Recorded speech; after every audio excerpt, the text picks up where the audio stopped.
Gambhira bridge પર ફસાયેલા ટેન્કરને બહાર કાઢવાની કામગીરી પૂરજોશમાં હાથ ધરાઈ હતી. વિશ્વકર્મા એન્જિનિયરિંગ કંપની અંતર્ગત મરીન ઇમરજન્સી રિસ્પોન્સ સેન્ટરની ટીમને ટેન્કરને નીચેથી ઊંચું કરવામાં સફળતા મળી છે.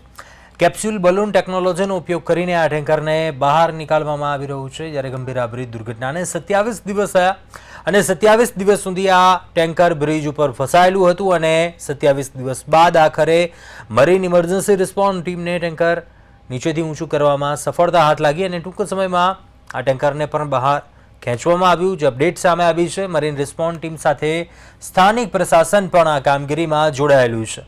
કલેક્ટર સહિતના ઉચ્ચ અધિકારીઓ ટેન્કરને બહાર કાઢવાની દરેક કામગીરી પર નિરીક્ષણ રાખી રહ્યા હતા. તો કે ટેન્કરને હાઇડ્રોલિક સ્ટેન્ડ જેક વડે કેબલથી ખેંચીને ત્યારબાદ બહાર ખેંચવામાં આવ્યું હતું.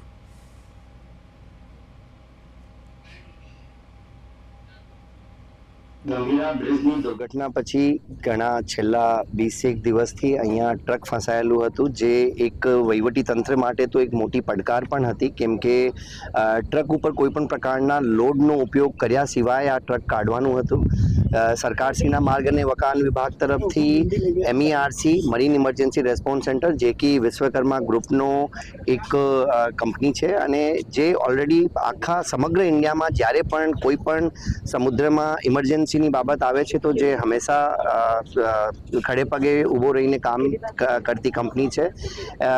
એ પોરબંદરના છે. પોતાના વતન પ્રત્યે પ્રેમના લીધે અને જ્યારે સરકાર તરફથી એમને કોન્ટેક્ટ કરવામાં આવ્યું, તાત્કાલિક આ કામ એક પણ રૂપિયો ચાર્જ કર્યા સિવાય આ કામ કરવા માટેની પોતાની તૈયારી બતાવી. છેલ્લા 5-6 દિવસથી એમની 50 થી 60 જણોની ટીમ અહીંયા સતત રાત દિન કામ કરતી હતી. આખી પ્રિપેરેશન કર્યા પછી આજે આમ તો ટેસ્ટિંગનું નક્કી થયું હતું, પણ ટેસ્ટિંગની સાથે સાથે જ્યારે એમને લાગ્યું કે ભાઈ દરેક સેફટી એંગલથી પણ બધું બરાબર હતું અને કોઈ પણ સેફટી ઉપર કોમ્પ્રોમાઇઝ કર્યા સિવાય આ કાઢવું શક્ય લાગ્યું એમ તેઓને, તો તાત્કાલિક આ બહાર કાઢવામાં આવ્યું અને હવે ટ્રક માલિકને પણ તાત્કાલિક આ ટ્રક સોંપી દેવામાં આવશે. ચેલેન્જ તો બે બાજુ આપને ખબર જ છે કે પાણી હતું, બ્રિજ વીક હતો. સો બ્રિજ બી આપણે ડેમેજ નથી કર્યો. બ્રિજ જેમ જે પોઝિશનમાં હતો એ જ પોઝિશનમાં છે. પ્લસ સ્ટ્રક્ચર થોડું વીક હતું, એટલે ચેલેન્જ એ હતી કે અમારે જે કાંઈ ઓપરેશન હતું એ 900 મીટર દૂરથી કરવાનું હતું, કારણ કે હ્યુમન સેફટી પહેલાં અમારું પ્રાયોરિટી છે ને એ જ અમે ફોલો કર્યું છે. કાંઈ નહીં, બસ બધા ટીમને ઇટ્સ અ ટીમ વર્ક. કારણ કે ટીમ વિધાઉટ ઓપરેશન અત્યાર સુધી કેટલા થયા છે અને આમાં સફળતાના ચાન્સીસ કેટલા હોય છે? કોઈ દી આવા ઓપરેશન સેમ આવતા જ નથી. બધી મરીન ચેલેન્જીસ અલગ જ હોય છે, પણ જેટલા સફળતાના ચાન્સીસ છે આપણે બધા. વિશ્વકર્મા ગ્રુપ વિશે થોડી માહિતી આપશો અને ઇમરજન્સી રિસ્પોન્સ ટીમ વિશે. મરીન ઇમરજન્સી રિસ્પોન્સ સેન્ટર અમે જે આ સાલ્વેજનું કામ છે એ 2006થી કરીએ છીએ ને ઇન્ડિયામાં કોઈ બી શિપને કોઈ શિપ ડૂબી હોય કે એમને ગ્રાઉન્ડ ઉપર આવી ગઈ હોય તો એના માટે ઓઇલ રિકવરી કરવાની છે, આ છે તે છે. સો એ બધા ઓપરેશન કરીએ છીએ.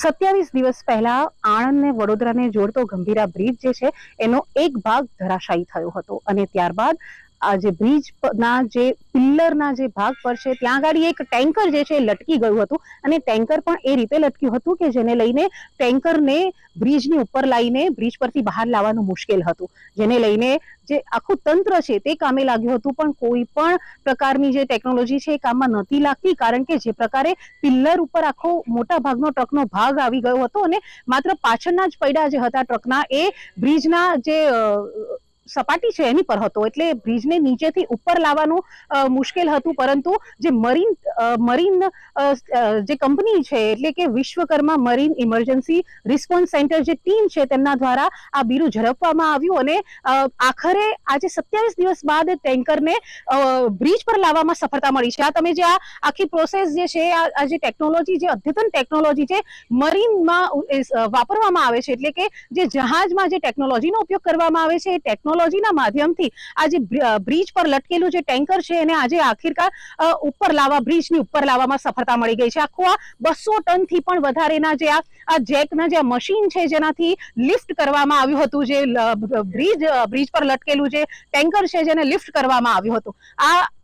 આનાથી આજે તમે આ લોખંડના જે આ તાર જોઈ રહ્યા છો, લોખંડના જે આ કેબલ જોઈ રહ્યા છો, આ કેબલ જે છે એ 900 મીટર લાંબા, જે બ્રિજના જે 900 મીટરના લાંબા છેડે એ ટ્રક જે લટક્યો હતો ત્યાં સુધીના કેબલને લઈ જવામાં આવ્યો અને ત્યાંથી નીચે કેપ્સ્યુલ જે કહી શકાય કેપ્સ્યુલ પ્રકારની જે બલૂન જે હોય છે જેની પર એર ભરવામાં આવે છે અને એ ફૂલે છે અને ત્યારબાદ જેની સપાટી જે છે એ ઊંચી થાય છે અને બ્રિજના લેવલ પર આવે છે અને ત્યારે લેવલ પર આવ્યા પછી હવે આ બ્રિજને જે આ કેબલના માધ્યમથી જે બ્રિજ પર લટકેલું જે ટેન્કર છે તેને ખેંચવામાં આવશે અને કિનારા પર લાવવામાં આવશે. આખરે હવે જે વહીવટી તંત્ર છે એને પણ રાહતનો શ્વાસ લીધો હશે, કારણ કે આખરે જે વિશ્વકર્મા મરીન ઇમરજન્સી રિસ્પોન્સની ટીમ જે છે તેમના દ્વારા સફળ ઓપરેશન જે છે એ પાર પાડવામાં આવ્યું છે.